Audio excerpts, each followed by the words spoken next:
اللہ کے نبی فرماتے ہیں میں نے جہنم میں مردوں سے زیادہ عورتوں کو دیکھا ہے۔ ایک عورت کھڑی ہو گئی، اے اللہ کے نبی ایسا کیوں ہے؟ آپ نے جنت میں اور جہنم میں مردوں سے زیادہ عورتوں کو کیوں دیکھا ہے؟ آپ نے فرمایا تکثرن اللعن وتکفرن العشیر، تم بہت زیادہ لعن طعن کرتی ہو، تمہاری زبان پر کنٹرول تمہیں بہت کم ہے، وتکفرن العشیر، اور تم اپنے شوہروں کی ناشکری کرتی ہو اور اپنے شوہروں کی نافرمانی کرتی ہو۔ شوہر کی اطاعت، شوہر کی بات نہ، عورت کے لیے جنگ کے میدان میں جا کر کے جان دینے کا حکم نہیں ہے، اسے جہاد کا حکم نہیں دیا گیا، اس کے لیے جنت میں جانے کے لیے صرف 4 کام کر لے عورت جنتی ہے۔ اللہ کے نبی فرماتے ہیں اذا صلت المرأة خمسها وصامت شهرها واطاعت زوجها واحسنت فرجها دخلت من ابواب الجنة شاد۔ عورت اگر 5 ٹائم کی نماز کی پابند ہے، رمضان کا روزہ پابندی سے رکھتی ہے، شوہر کی اطاعت کرتی ہے اور اپنی شرمگاہ کی حفاظت کرتی ہے، ایسی عورت جنت کے جس گیٹ سے چاہے، جس دروازے سے چاہے جا سکتی ہے۔ جنت جنتی ہے وہ عورت جو شوہر کی اطاعت کرتی ہے۔ یہاں تک کہ شوہر کی اجازت کے بغیر بیوی نفل روزہ نہیں رکھ سکتی۔ رمضان کا روزہ الگ بات ہے، وہ فرض ہے، نفل روزہ آپ کو رکھنا ہے، سوموار کے دن کا روزہ، جمعرات کے دن کا روزہ، عاشورہ کا روزہ، عرفہ کا روزہ، جو بھی نفل روزہ اللہ کے نبی سے ثابت ہے، اگر عورت کو رکھنا ہے تو شوہر کا ایگری ہونا ضروری ہے، کیونکہ ظاہر ہے اگر وہ روزہ رہے گی تو اس پیریڈ میں مرد اس سے مل نہیں سکتا ہے، مرد کو ایک حق سے وہ محروم کر رہی ہے، اس حق سے محروم اگر کر رہی ہے تو مرد کی اجازت ہونا ضروری ہے۔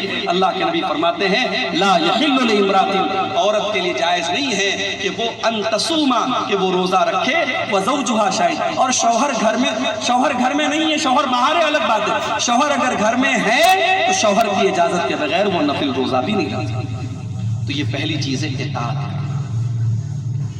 دوسری چیز ہے خدمت کرنا، شوہر کی خدمت کرنا، شوہر کے کپڑے کا خیال رکھنا، شوہر کی ضرورتوں کا خیال رکھنا، یہ بیوی کی ذمہ داری ہے۔ ایک مولوی صاحب کے پاس ایک عورت آئی، اس نے کہا مولوی صاحب یہ بتائیے کہ ساس سسر کی خدمت کرنا یہ کیا میرے ذمہ فرض ہے؟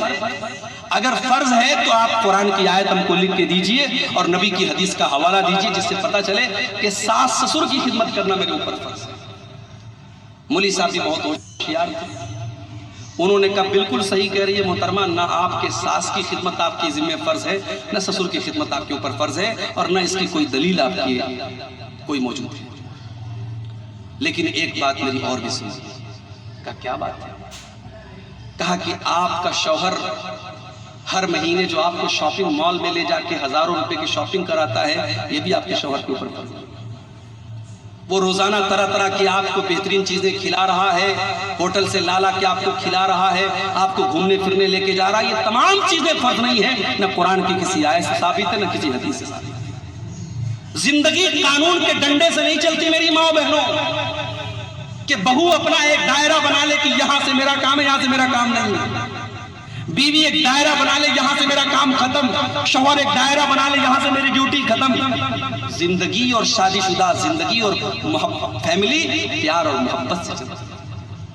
آپ کے ذمہ ساس سسر کی خدمت ضروری نہیں ہے، مگر وہ ساس آپ کے شوہر کی ماں ہے، وہ اگر اس کو اس 70 سال کی بوڑھی عورت اپنے ہاتھ سے بیٹھ کے کپڑا دھولے، آپ کی غیرت کیسے گوارا کر رہی ہے کہ آپ اس کے کام کریں؟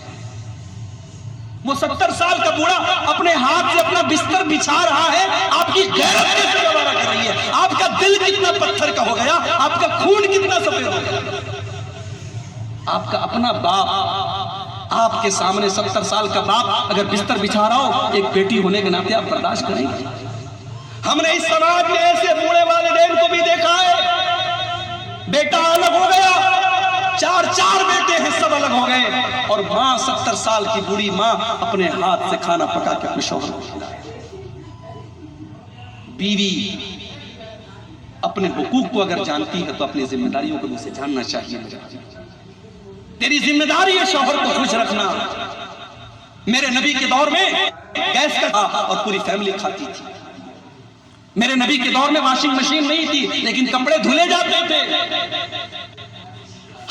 عائشہ کی بڑی بہن حضرت اسما وہ کہتی ہیں کہ میرے شوہر حضرت زبیر بالکل غریب آدمی تھے، ان کے پاس نہ اپنا مکان تھا نہ کوئی پراپرٹی تھی، لیکن میرے باپ نے شادی کر دی ان کے ساتھ۔ شادی ہو گئی، اب میرے شوہر کا کھجور کا باغ میرے گھر سے 3 فرسخ تھا۔ ابھی میں نے گوگل پہ سرچ کیا کہ 1 فرسخ کتنا ہوتا ہے؟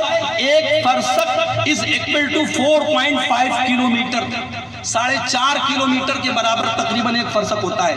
3 فرسخ یعنی تقریباً 13-14 کلومیٹر حضرت عائشہ کی بڑی بہن ہمارے نبی کی بڑی سالی ڈیلی اپنے گھر سے جاتی تھی اور کھجور کے باغ میں جا کر کے کھجوروں کی گٹھلیوں کو چنتی تھی اور لا کر کے حضرت زبیر کے گھوڑے کو، اپنے شوہر کے گھوڑے کو کھلا دیتی تھی، سارے کام کرتی تھی۔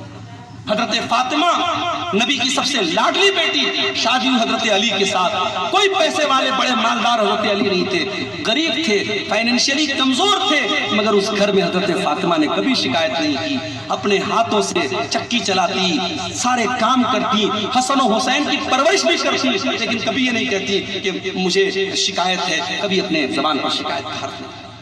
شوہر کی خدمت کرنا یہ بھی آپ نے۔ تیسری ذمہ داری بیوی کی کیا ہے؟ شوہر کے گھر سے بغیر اجازت نہ نکلے۔ بھئی ٹھیک ہے، گھمائش مئو سے کنوج بہت دور نہیں ہے، کنوج میں مائکہ ہے عورت کا، اور شوہر کو پتا ہے کہ ہفتے بھر میں 10 دن میں مائکے چلی جاتی ہے، چلو وہ الگ بات ہے، مگر شوہر کی اجازت کے بغیر آپ کسی رشتہ دار کے کہیں بھی جا رہی ہیں، یہ مناسب نہیں ہے۔ گھر کے باہر آپ کو نکلنے سے پہلے شوہر کی اجازت ضروری ہے۔ وَقَرْنَ فِي بُيُوتِكُنَّ، اے نبی کی عورتوں تم اپنے گھر میں رہا کرو، تمہارا کام گھر سنبھالنا ہے، اور کبھی تم گھر کے باہر اگر نکلا کرو وَلَا تَبَرَّجْنَ تَبَرُّجَ الْجَاهِلِيَّةِ الْأُولَىٰ، تو تم بناؤ سنگھار کر کے، میک اپ کر کے نہ نکلا کرو۔ یا الٹی گنگا بہ رہی ہے۔ شوہر کے لیے کبھی میک اپ نہیں ہوتا، شوہر کے لیے کبھی لپسٹک اور پاؤڈر اور یہ الا بلا کیا چمکارا مسکارا کیا کیا مجھے تو نام بھی نہیں معلوم، یہ سب کبھی نہیں لگتا۔ ہاں شادی میں جانا ہے، فنکشن میں جانا ہے تو بالکل بن ٹھن کے جانا ہے۔ شوہر سب سے بڑا حقدار ہے آپ کے میک اپ کا۔ ایک بہترین عورت کی نشانی یہ ہے کہ وہ شوہر دیکھے تو خوش ہو جائے۔ اللہ کے نبی سے پوچھا گیا سب سے بہترین عورت کون سی ہے؟ آپ نے فرمایا التی تسرہ اذا نظر، جب شوہر دیکھے تو خوش ہو جائے۔ شوہر بیچارہ کب خوش ہوگا؟ جب تو خوش کرنے کے لائق ہو رہی ہے تب تو شادی میں جا رہی ہے، اور جب تو پسینے کی بدبو میں، پسینے میں نہائی ہوئی ہے، کپڑا تیرا بدبو مار رہا ہے، تب تو اپنے شوہر کا سامنا کر رہی ہے، اور وہ بیچارہ ٹینشن لے کے گھر میں آ رہا ہے، وہ یہ سوچ کے آ رہا ہے گھر میں سکون ملے گا، تو یہاں اور ٹینشن کھڑی ہے، دیورانی نے یہ کہا، جیٹھانی نے یہ کہا، ساس نے یہ کہا، سسر نے یہ کہا، دیور نے یہ کہا، دنیا بھر کی شکایتیں، شوہر بیچارہ کہتا کہاں آ کے پھنس گیا۔ بیوی کا یہ کام نہیں ہوتا ہے میرے بھائی، بیوی کا کام ہے شوہر کو خوش کرنا، اس کے لیے زیب و زینت کرنا، اس کے لیے سجنا سنورنا۔ اور میں 2 مثالیں آپ کو دینا چاہتا ہوں کہ بیوی شوہر کو کیسے خوش کرتی ہے۔ اور ایک مثال تو ایسی ہے کہ اگر سینے میں دھڑکتا ہوا دل ہو تو شاید سن کر کے آپ کی آنکھوں سے آنسو آ جائے۔ بڑا بہترین واقعہ ہے اور بڑا بہترین کردار ہے اسلامی تاریخ کا، حضرت ام سلیم رضی اللہ تعالیٰ، نام سنا ہوگا آپ نے۔ ان کا اصل نام تھا رومیسہ۔ ہمارے ایک دوست کو بیٹی ہوئی، انہوں نے پوچھا میں نام کیا رکھوں، میں نے کہا رومیسہ رکھوں۔ ہمارے الٹے سیدھے لوگ نام رکھتے ہیں، بھائی صاحب صحابیات کے ایک سے ایک نام ہے، آپ صحابیات کے نام پر اپنی بچیوں کے نام رکھیں۔ رومیسہ نام بڑا پیارا ہے، بچی پیدا ہو تو یہ نام رکھ سکتے ہیں۔ یہ کس کا نام تھا؟ ام سلیم کا۔ یہ کون تھی؟ یہ حضرت انس کی ماں تھی۔ یہ گھٹنوں اور جوڑوں کا درد آج کل بہت کامن ہے، and me being a physical therapist جن پیشنٹس کو زیادہ وٹنس کر رہی ہوں وہ ہے نی۔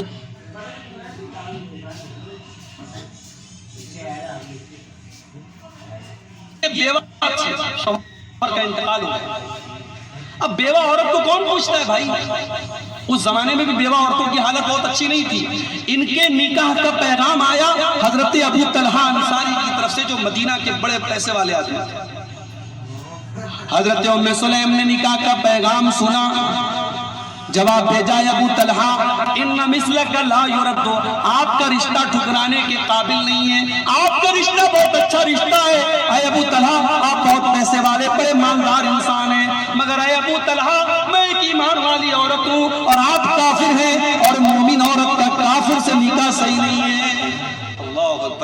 یہ سوچ اگر آج ہماری ان بچیوں کے دماغ میں پیدا ہو جائے تو شاید کسی غیر مسلم کے ساتھ اپنے گھر کی دہلیز کو فلان کر کے باہر نہ کسی مسلمان عورت کا نکاح کسی غیر محرم کسی غیر مسلم کے ساتھ جائز نہیں ہے. ام سلیم نے اتنا بہترین بیوہ عورت ہے, ٹھکانہ چاہیے, سہارا چاہیے, اور پیسے والا رشتہ مل رہا ہے, کہہ رہے نہیں میں شادی نہیں کر سکتی جب تک تم اسلام کو بولیں. پھر حضرت ام سلیم نے اسی لیٹر کے اندر, اسی خط کے اندر ابو طلحہ کو اسلام کی دعوت پیش کی, اسلام کی تبلیغ کی. ابو طلحہ کے دل میں اسلام اتر آیا, انہوں نے اسلام قبول کر لیا. ام سلیم نے جواب دیا, اے ابو طلحہ اگر تم اسلام قبول کر لو مجھے مہر کے اندر کوئی انگوٹھی نہیں چاہیے, کوئی سونا چاندی نہیں چاہیے. اے ابو طلحہ تم اسلام قبول کر لو, وہی میرا مہر ہو جائے گا. نکاح ہو گیا, اور تاریخ کا یہ پہلا نکاح تھا جس میں شوہر کا قبول اسلام بیوی کا مہر بن گیا. اس میں ایک پیسے کا مہر نہیں تھا. حضرت ابو طلحہ نے اسلام قبول کر لیا اور یہی ان کا مہر بن گیا. اور صحابہ کہتے ہم نے اتنا برکت والا نکاح کبھی نہیں کیا. نکاح ہو گیا. اب ان کے یہاں آگے چل کر کے ایک اولاد پیدا ہوا, بچہ پیدا. اس بچے کا نام رکھا گیا ابو عمیر. یہ بچہ اللہ کے نبی صلی اللہ علیہ وسلم کو بڑا پیارا تھا. اللہ کے نبی صلی اللہ علیہ وسلم جب حضرت ام سلیم کے گھر آتے تھے بچے کو گود میں لے کے کھلاتے تھے. بچہ تھوڑا بڑا ہوا, اس نے ایک چڑیا پال لی, چڑیا کے ساتھ کھیلا کرتا تھا. ایک مرتبہ اللہ کے نبی آئے تو دیکھا بچہ بڑا اداس ہے. گھر والوں سے پوچھا بچہ کیوں اتنا اداس ہے؟ پتہ لگا اس بچے کی چڑیا مر گئی ہے. اللہ کے پیارے نبی رحمت کائنات تھے, رحمت للعالمین تھے, بچوں کے جذبات کو بھی سمجھتے تھے. آپ نے اس معصوم بچے کی دلجوئی کے لیے کہا, یا ابا عمیر ما فعل النغیر, بیٹا ابو عمیر تمہاری چڑیا کہاں چلی گئی, بیٹا تمہاری چڑیا کہاں چلی گئی. یہ کہہ کر کے آپ نے اس معصوم بچے کے دل کو ڈھارس بتائی, اس کے دل کو سکون پہنچایا. یہی بچہ بیمار ہو گیا اور سخت بیمار ہو گیا. ابو طلحہ سفر میں جا رہے تھے, بیوی کو وصیت کر کے گئے کہ میرے بچے کا دھیان رکھنا, اس کے دوا علاج میں کوئی کمی مت کرنا. ابو طلحہ سفر میں ہیں, بچے کا انتقال ہو گیا. ام سلیم گھر والوں سے کہتی ہے خبردار آج شام کو بچے کے باپ گھر میں آنے والے ہیں. ابو طلحہ بچے کی موت کے بارے میں کوئی بتائے گا نہیں, میں بتاؤں گا سب سے. ابو طلحہ شام کو گھر آئے, آتے ہی پہلا سوال میرا بیٹا کیسا ہے. ام سلیم کی نہیں کہتی ہے بیٹا مر گیا, کہتی ہے آپ کا بیٹا پہلے سے زیادہ سکون سے, جھوٹ بھی نہیں ہے, مر گیا بیچارہ بیماری میں تڑپ رہا تھا, اللہ کیا پہنچ گیا, سکون سے تو آئی ہے. کہا اے ابو سلیم آپ کا, اے ابو طلحہ آپ کا بیٹا پہلے سے زیادہ سکون سے ہے. اس کے بعد حدیث کے الفاظ ہیں فَتَزَيَّنَتْ لَهُ كَأَحْسَنِ مَا تَتَزَيَّنَ. ام سلیم اپنے شوہر کے لیے میک اپ کرتی ہیں, سجتی ہیں, سنورتی ہیں. وہ میری پیاری ماں بہنوں, ایک ماں کا کلیجہ دیکھو, بچے کی لاش گھر میں رکھی ہوئی ہے اور اس بچے کی ماں اپنے شوہر کے لیے میک اپ کر رہی ہے, سج رہی ہے, سنور رہی ہے تاکہ باپ کے غم کو کچھ ہلکا کر دے. اپنے شوہر کے لیے سجتی ہیں, سنورتی ہیں.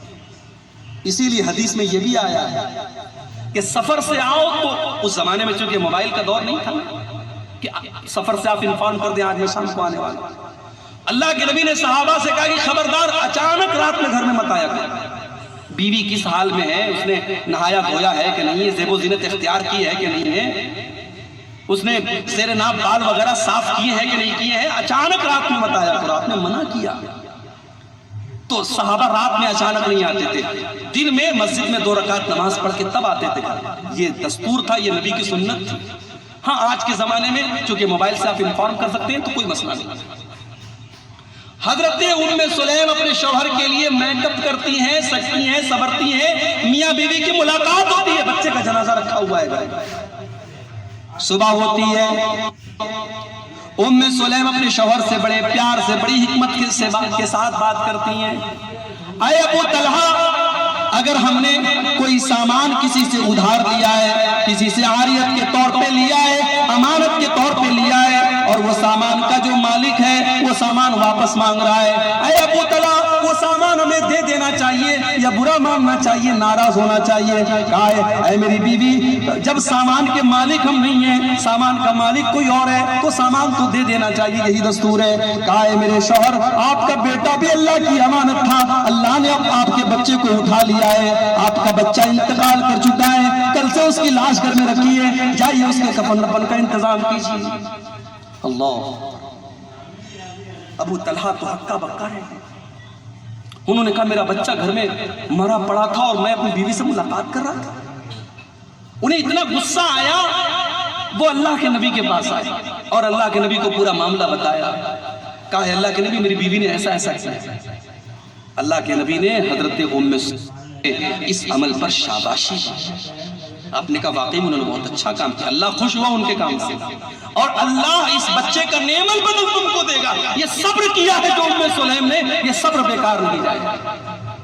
اور اللہ نے اس صبر کا ایسا بدلہ دیا, آگے چل کر کے ایک اور بچہ پیدا ہوا ام سلیم کے گھر میں جس کا نام عبداللہ تھا, اور وہ اتنا برکت والا تھا کہ جب وہ بڑا ہوا, اس کی شادی ہوئی, اس کے 9 بیٹے ہوئے, سب کے سب قرآن کے حافظ اور قاری اور عالم تھے. میرے بھائیوں, بیوی کا کام شوہر کو خوش کرنا ہوتا ہے, ام سلیم نے کر کے دکھایا. اور اپنے نبی کی زندگی کا وہ واقعہ یاد کرو جب اللہ کے نبی کے اوپر قرآن کی پہلی وحی نازل ہوئی, قرآن کی پہلی وحی نازل ہوئی اور اللہ کے نبی کے کندھے پر نبوت کی ذمہ داری ڈالی گئی, اور آپ گھبرائے گھبرائے گھر آئے اور آپ نے کہا خدیجہ مجھے جلدی سے کمبل اڑا دو. گرمی کا موسم تھا لیکن آپ کانپ رہے تھے. حضرت خدیجہ جلدی سے کمبل لائیں, آپ کو اڑایا. پوچھا سرتاج کیا بات ہے, شوہر کیا بات ہے, کیوں آپ اتنے گھبرائے ہیں؟ آپ نے پورا واقعہ سنایا اور سنا کر کے آپ نے کہا لقد خشیت علی نفسی, اے خدیجہ مجھے ڈر ہے کہیں میری جان نہ چلی جائے. میری پیاری ماں بہنوں, بیوی کا کردار دیکھو کیا ہونا چاہیے. اللہ کے نبی بڑے پریشانی کے عالم میں, بڑی ٹینشن میں ہے. آپ کو اپنی جان جانے کا خطرہ ہے, آپ کو اپنی زندگی کے جانے کا خطرہ ہے, لیکن ہم حضرت خدیجہ کیا فرماتی ہیں, اماں خدیجہ کیا فرماتی ہیں, کلا واللہ ما یخزیک اللہ ابدا, اے میرے سرتاج اللہ تعالیٰ کبھی آپ کو رسوا نہیں کرے گا, کبھی آپ کو ذلیل نہیں کرے گا. انک لتصل الرحم وتکسب المعدوم وتقری الضعیف, اے میرے سرتاج آپ تو غریبوں کے ماوا ہیں, آپ تو یتیموں کے ملجا ہیں, آپ تو بے سہاروں کے سہارا ہیں. اللہ کبھی آپ کو رسوا نہیں کرے گا. اگر اللہ نے یہ ذمہ داری آپ کے کندھے پر ڈالی ہے تو اللہ ضرور اس ذمہ داری کو پوری کرائے گا. یہ تھا ایک بیوی کا. بیوی کا کام ہے شوہر کو خوش کرنا, اور ایک اور کام ہے بیوی کا, شوہر کہ گھر میں شوہر کی اجازت کے بغیر کسی کو انٹری نہ دے. اگر منع کر دے شوہر کی فلاں کو گھر میں داخل نہیں کرنا ہے تو نہیں کرنا ہے. اللہ کے نبی نے حجۃ الوداع کے خطبے میں فرمایا کہ یہ شوہر کا حق ہے بیوی کے اوپر, یہ شوہر کا حق ہے کہ بیوی گھر میں کسی ایسے انسان کو آنے نہ دے اس کی پرمیشن شوہر نہ دے. اور شوہر کا 5واں حق یہ ہے میرے بھائیوں کہ اگر شوہر کا انتقال ہو گیا تو بیوی 4 مہینہ 10 دن تک سوگ منائے. کسی اور مرنے والے کے لیے, کسی عورت کے لیے جائز نہیں ہے سوگ منائے. 3 دن سے زیادہ وہ اچھے کپڑے نہ پہنے, 3 دن سے زیادہ وہ زیب و زینت نہ کرے, مگر شوہر مر گیا ہے تو 4 مہینہ 10 دن تک اسے خوشبو نہیں لگانا ہے, اسے زیب و زینت نہیں کرنا ہے, اسے بہت چمکدار اور رنگین کپڑے نہیں پہننا ہے, اسے سمپل طریقے سے رہنا ہے, زیب و زینت سے دور رہنا ہے, اور بلا ضرورت اسے گھر سے باہر نہیں نکلنا ہے. اس کو ہم عدت کہتے ہیں. اس عدت کا پیریڈ اسے شوہر کے احترام میں گزارنا ہے. اب شوہر کا حق کیا ہے, شوہر کے اوپر بیوی کا حق کیا ہے, شوہر کے اوپر بیوی کی ذمہ داری کیا ہے؟ تو پہلی ذمہ داری مہر ہے. وَآتُوهُنَّ صَدُقَاتِهِنَّ نِحْلَةً, بیویوں کو ان کا مہر خوشی خوشی دے دو. یا ہمارے کتنے بوڑھے لوگ بیٹھے ہوں گے جن کی بیوی کا مہر 7.5 روپیہ ہوگا, آج تک نہیں دی ہوگی. 32.5 روپیہ کچھ لوگوں کا مہر ہوگا, آج تک بیوی کو نہیں دیے ہیں. جب بیوی مر جائے گی نا اس کا ہاتھ پکڑ کے کہیں گے معاف کر دو. نہیں, مرنے لگے گی تب معاف کرائیں گے. اور اگر مرنے کے ٹائم معافی نہیں مانگ سکے تو مرنے کے بعد مولوی صاحب کے پاس آ کے پوچھیں گے مولوی صاحب بیوی کا مہر نہیں دے پائے, اتنا پیسہ کمایا بیوی کا مہر نہیں دے پائے. اسی لیے اب ہم نکاح پڑھانے جاتے تو پوچھتے بھائی صاحب نگد ہے کیوں؟ نگد کو ہم ویلکم کرتے کہ آئیے پہلے آپ مہر دیجیے. بیوی کا سب سے پہلا حق، اور وہی آپ اسی کو زندگی بھر آپ دبائے رہتے ہیں۔ اچھا بعض بیویاں بھی ڈرتی ہیں کہ مہر لے لیں گے تو بہت عذاب آ جائے گا، مہر کا پیسہ اگر شوہر دے دے بیوی کو تو بیوی ڈرتی ہے، ارے وہ تیرا حق ہے۔ اور جب مہر کی بات آئی ہے تو ایک بات اور سن، مہر بہت بھاری بھرکم بھی نہ ہو، بہت ہلکا بھی نہ ہو، مہر میڈیم انسان کی حیثیت کے مطابق۔ اب بہت پیسے والا انسان ہے اور 1000-2000 روپے کا مہر ہے، یہ بھی مناسب نہیں ہے، اور غریب آدمی ہے لاکھ روپے کا مہر مانگ تو یہ بھی ٹھیک نہیں ہے۔ مہر سامنے والے کی حیثیت کے حساب سے ہونا چاہیے۔ حضرت عمر فاروق نے اپنے دور میں خطبے میں کہا کہ اے لوگوں، مہر میں غلو مت کرو، مہر بہت لمبا چوڑا مت مانگا کرو۔ اس امت کی سب سے بہترین عورتیں تمہارے نبی کی بیویاں تھیں، اور تمہارے نبی نے اپنی کسی بیوی کو اور اپنی کسی بیٹی کو 12.5 اوقیہ چاندی سے زیادہ مہر نہیں دیا۔ تو مہر میڈیم ہونا چاہیے، مہر میں کچھ بھی دیا جا سکتا ہے، یہاں تک کہ حدیث میں آتا ہے التمس ولو خاتم من حدید، لوہے کی انگوٹھی بھی دی جا سکتی ہے۔ یہاں تک حدیث میں آتا ہے کہ ایک عورت اللہ کے نبی کے پاس آئی اور آپ نے جب ایک صحابی سے ان کا نکاح کرنا چاہا تو صحابی سے آپ نے پوچھا اب معک شیء من القرآن، کیا تمہیں کچھ قرآن یاد ہے؟ صحابی نے کہا کہ ہاں اللہ کے نبی مجھے فلاں فلاں صورتیں یاد ہیں۔ آپ نے کہا جاؤ، میں نے اس عورت کے ساتھ تمہارا نکاح قرآن کی ان صورتوں کے بدلے میں کر دیا، تم اس کو یہ قرآن کی صورتیں سکھلا دینا، یہی مہر ہو جائے۔ تو پہلا حق ہے مہر دینا۔ دوسرا حق نان و نفقہ، بیوی کا خرچ آپ کے ذمہ ہے، بیوی خود کما کے اپنا خرچہ اٹھائے یہ نہیں، بیوی کا خرچ آپ کے ذمہ ہے۔ بیوی کو اپنی حیثیت کے مطابق اچھا کھلاؤ، اچھا پہناؤ، یہ آپ کی ذمہ داری ہے۔ اللہ کے نبی سے ایک صحابی نے پوچھا اللہ کے نبی بیوی کا حق ہمارے اوپر کیا ہے؟ آپ نے فرمایا ان تطعمها اذا طعمت، جو کھاؤ اپنی بیوی کو کھلاؤ، وتکسوها اذا اکتسیت، جس لیول کا اور جس معیار کا کپڑا تم پہنتے ہو اس معیار کا بیوی کو بھی پہناؤ۔ ماشاءاللہ کپڑے کے معاملے میں تو عورتوں کا مقابلہ کوئی نہیں کر سکتا، ہم لوگ تو 1500 روپے میں نپٹ جاتے ہیں، ان کا تو 5000 سے شروعات ہوتی ہے ماشاءاللہ۔ تو آپ نے فرمایا جس معیار کا تم پہنتے ہو ان کو پہناؤ، ولا تضرب الوجہ، اور کبھی چہرے پر مت مارو۔ کبھی اگر بیوی اتنی نافرمانی کرنے لگے کہ ہاتھ اٹھانا پڑے تو خبردار چہرے پر ہاتھ اٹھاؤ۔ یہاں ایک بات کی اور وضاحت کر دوں، نبی نے کہا چہرے پر ہاتھ مت اٹھاؤ، اس کا مطلب مارنے کی پرمیشن دے دی، کھلی چھوٹ دے دی، ایسا نہیں ہے۔ نبی نے مارنے کی اجازت دی ہے، مگر نبی نے خود کبھی کسی بیوی پر ہاتھ نہیں اٹھایا ہے، اور آپ نے ہاتھ اٹھانے والوں کو اچھا نہیں کہا۔ ایک مرتبہ جب آپ نے صحابہ کو بیویوں کو مارنے سے منع کیا اور صحابہ کرام کی بیویاں بہت شیر ہو گئیں اور صحابہ اللہ کے نبی کے پاس آ کر کے شکایت کرنے لگے کہ عورتیں بہت شیر ہو گئی ہیں، آپ نے مارنے کی اجازت دے دی، اور جب شوہروں نے بہت ان کو مارا پیٹا تو بہت ساری عورتیں اللہ کے نبی کے گھر کو آ کے گھیر لیتی ہیں اور سب اپنے اپنے شوہروں کی شکایت لے کر کے آتی ہیں۔ اللہ کے نبی مسجد میں آتے ہیں اور منبر پر چڑھ کر کے خطبہ دیتے ہیں اور خطبے میں آپ فرماتے ہیں میرے گھر پہ بہت ساری عورتیں اکٹھا ہیں، وہ عورتیں یہ کہہ رہی ہیں ان کے شوہروں نے ان کو مارا ہے، اولئک لیسوا بخیارکم، وہ تم میں اچھے لوگ نہیں ہیں، وہ بہترین لوگ نہیں ہیں۔ بیوی کے اوپر ہاتھ اٹھانے والا اچھا انسان ہے۔ ولا تقبح، اور بیوی کو گالی گلوچ مت کرو، لعن طعن مت کرو۔ ولا تحجر الا فی البیت، اور بیوی سے جھگڑا ہو جائے تو گھر کے باہر میٹر کو مت لے کے جاؤ، انٹرنل گھر کے اندر معاملے کو سلجھا لو، گھر کے باہر مت لے کے جاؤ۔ تو یہ شوہر کے اوپر بیوی کا حق ہے کہ وہ بیوی کا خرچہ اٹھائے، بیوی کو اچھا کپڑا پہنائے، بیوی کی رہائش کا انتظام کرے۔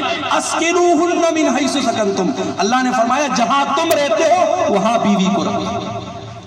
ایسے بھی کیس آئے ہیں، حیدرآباد میں ایسے کیس بہت ہو رہے ہیں، شوہر رہتا ہے سعودی میں، بیوی رہتی ہے حیدرآباد میں، 10 سال 15 سال زندگی کا بہترین ٹائم شوہر نے سعودی میں گزارا، بیوی کی پوری جوانی ختم ہو گئی شوہر کے بغیر، اور جب شوہر 45 سال کا 50 سال کا ہو گیا تب اسے خیال آیا مجھے دوسری بھی کرنی چاہیے۔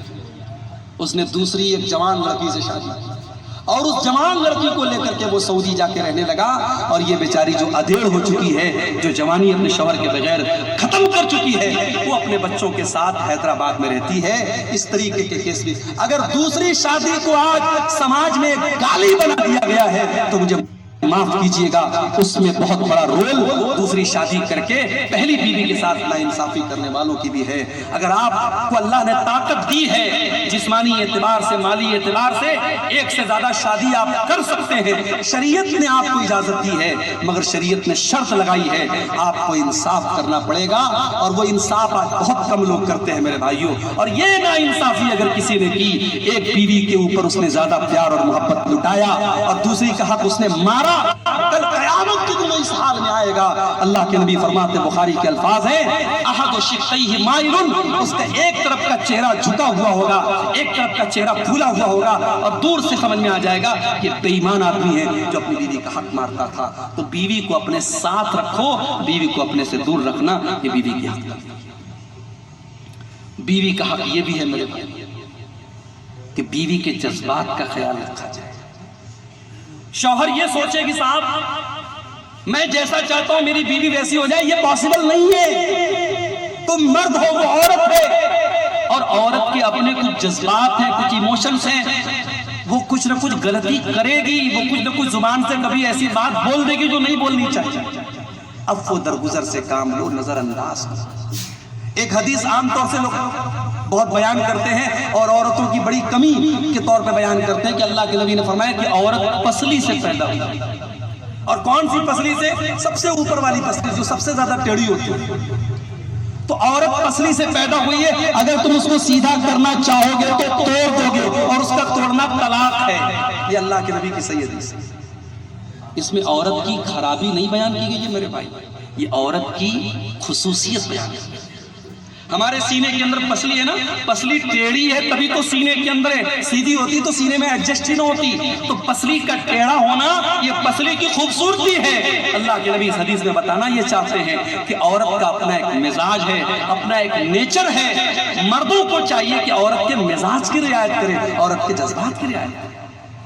مسجد نبوی میں حبشی لوگ برچھی سے کھیل رہے ہیں، اللہ کے نبی دیکھ رہے ہیں۔ اما عائشہ کی نظر پڑی، آپ نے کہا عائشہ تمہیں بھی دیکھنا ہے کیا؟ کہا کہ ہاں اللہ کے اللہ کے نبی کھڑے ہو گئے۔ اما عائشہ فرماتی ہیں میں نبی کے کندھے پہ سر رکھ کر کے حبشیوں کا کھیل دیکھتے، اور جتنی دیر تک میں کھیل دیکھتی رہی، میں جب تک تھک نہیں گئی اللہ کے پیارے حبیب وہاں سے نہیں ہوتے۔ اللہ اکبر۔ یہ ہے شوہر کا، بیوی کو خوش رکھنا، بیوی کے جذبات کے احترام میں اللہ کے نبی اتنی دیر تک کھڑے رہے۔ یہ آپ نے تو امت کو ایک میسج دیا